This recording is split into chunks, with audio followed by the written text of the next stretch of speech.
Hey guys, it's Manda Panda and I'm back with another custom My Little Pony tutorial, and this is the Nightmare Before Christmas Sally inspired pony. Applejack's going to be transformed into Sally, starting off by removing her cutie mark and eyes with some acetone. And next, I'm going to pop off her head since she will be getting brand new hair. You just grab it, twist it to the side, and it'll pop right out. We need to remove the hair, and to do that you have to remove the neck plug. Sometimes, depending on how much glue was used when they put the pony together, you can just pull this little ring out, but this one is not budging at all. It is really glued in there. So I'm going to take my X-Acto knife and make a series of tiny cuts all around this neck ring, and be careful not to cut yourself there, and then you can pull that plug right out. You can see inside the head where all of the glue is anchoring the hair in. I'm going to take some big scissors and I'm going to cut off as much of her hair as I possibly can. Then I'm going to switch over to some teeny tiny scissors and cut the hair even shorter all the way down to the scalp, and that step makes removing the hair a lot easier.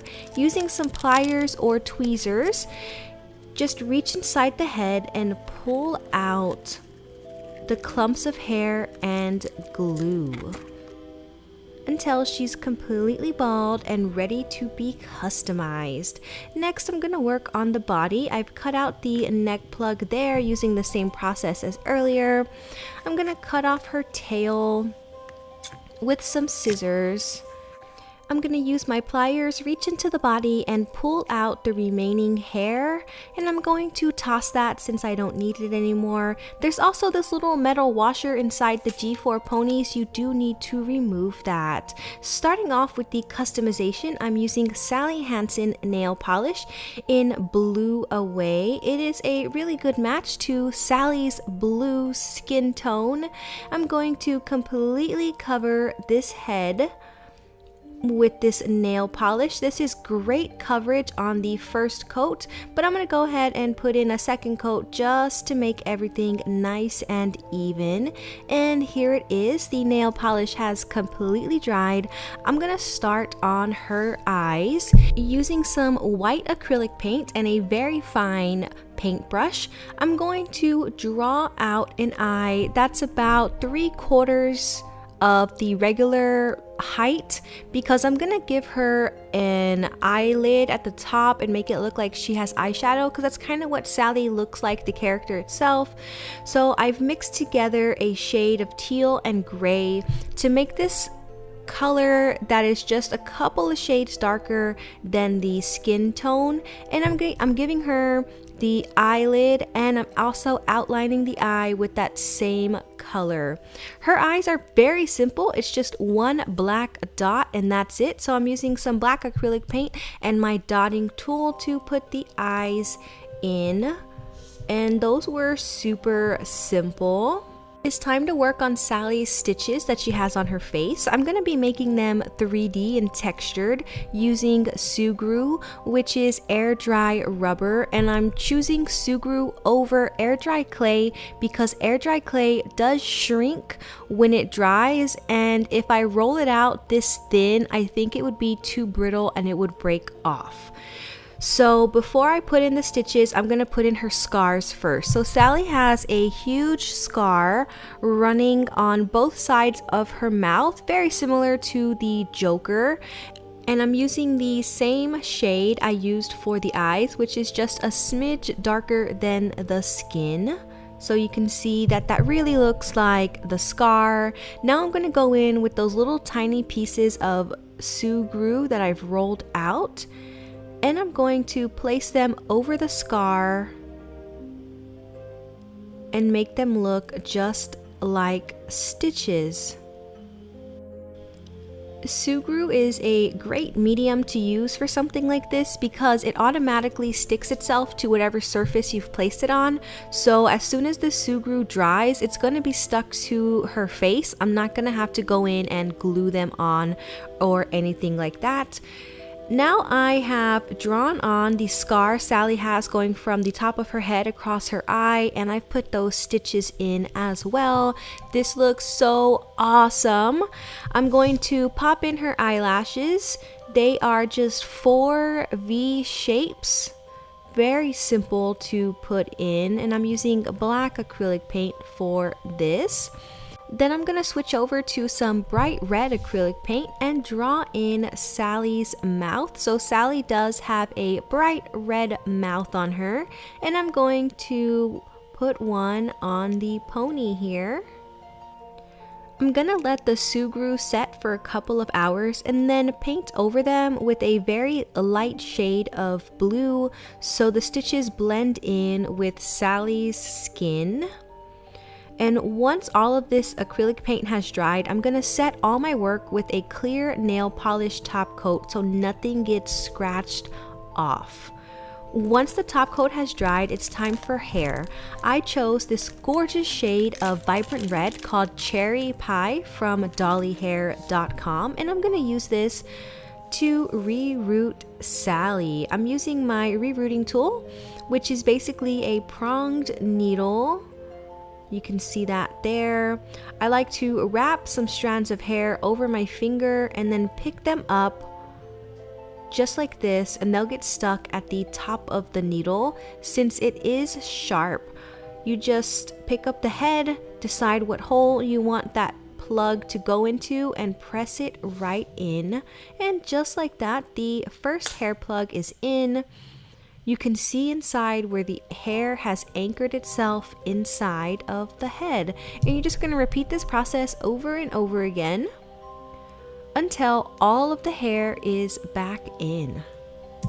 All the paint colors and supplies used for this custom are listed down in the description box below in case you want to recreate this entire pony.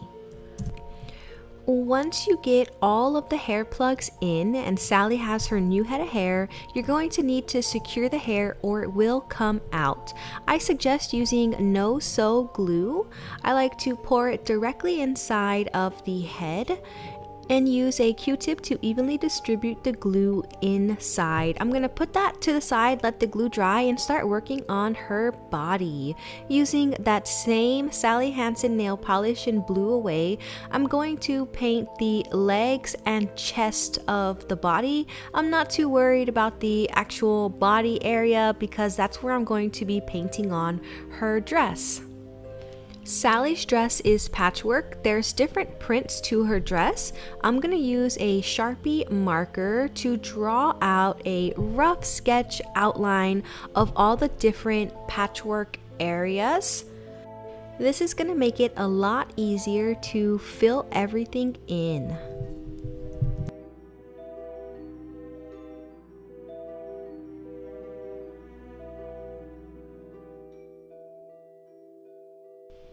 All the patches are mapped out here. I got green areas, orange areas, a stripe area, a dot patch, hatch marks, swirls, and a just solid black patch there. And I'm gonna get started filling in all of those patches.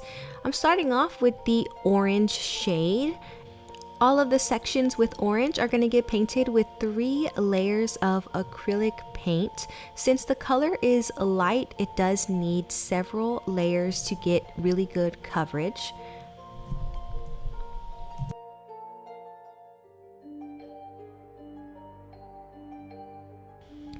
The front patch is solid orange. I'm not going to do anything to it, but the back leg patch does have spots all over it, so I'm using my dotting tool to quickly place all of those dots in.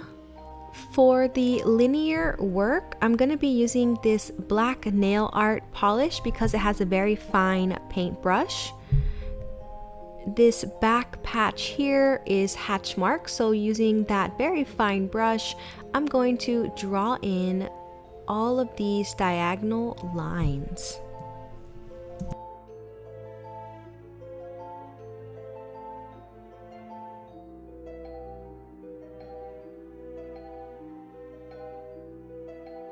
For this front patch, I'm going to draw in thick black lines and then go in with a fine paintbrush and draw in a thin stripe right in the middle of the black line to give it the look of very, very fine lines, just like Sally has on her dress. Next, I'm going to work on the pink patches. I have a hot pink nail polish here, and I'm going to go in and paint those patches with 2 coats of nail polish.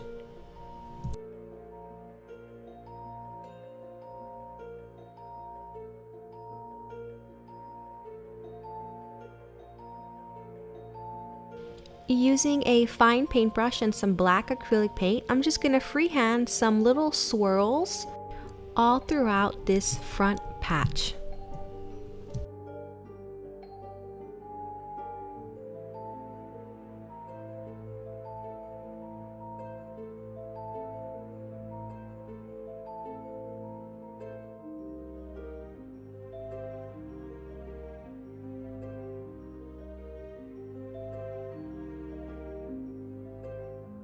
For the back patch, I'm going to draw in very thick striped lines.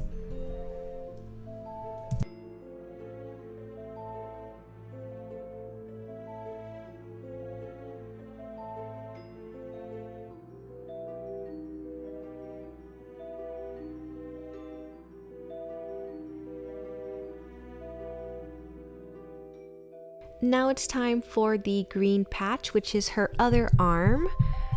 And I just created this color using a green and a blue acrylic paint. And this is going to get 3 coats of paint.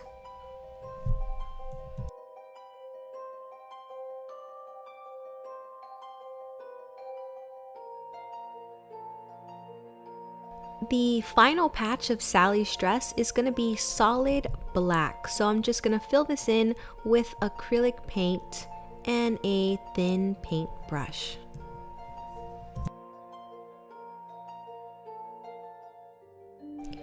Let's take a look at all of these patches. This dress really came together. It looks so cool.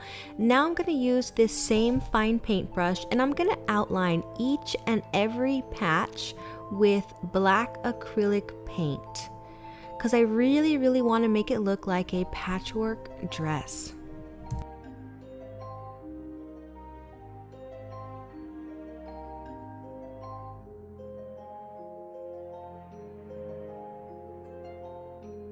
Now that everything's outlined, I'm going to take a super fine brush and draw in little tiny stitches throughout all of the seams to really make it seem like this dress has been stitched together. And you can see that I have used that same darker blue color and drawn in all of the scars on Sally's neck and legs. Now I'm going to go in with some more sugru and give Sally all of the stitches that she has on her actual body. And I love that these stitches are 3D.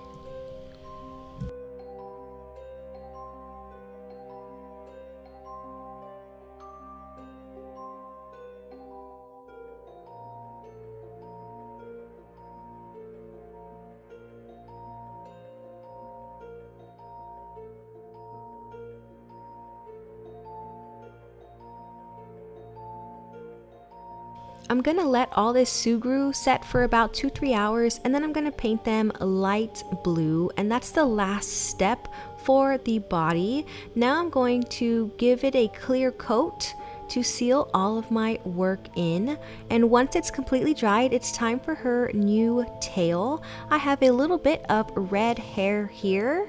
It's 1/4 the length of the full strand, which is 36 inches. I've used a twist tie to twist tie it together and push it through the tail hole in the pony. Using my pliers, I'm going to pull that hair about halfway out. You don't want to pull it all the way out or you're going to have to redo that step. Next, remove the twist tie and replace it with a zip tie, and make sure that you secure that zip tie as tightly as you possibly can, because you don't want any of that hair to get loose. Cut off the extra at the top and you can pull that tail through And just like that, Sally has her new red tail.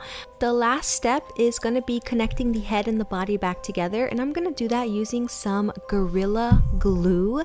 And let's check out the completed pony. Here is Sally. I have kept her hair stick straight just like Sally's hair is in the cartoon, and I have also trimmed the tail a little bit shorter, and you notice that I've added some Sugru stitches around Sally's neck. I think this custom came out fantastic. Let me know what you guys think down in the comments below. And if you have an idea for my next custom pony, I would love to hear your suggestions, so leave them down below.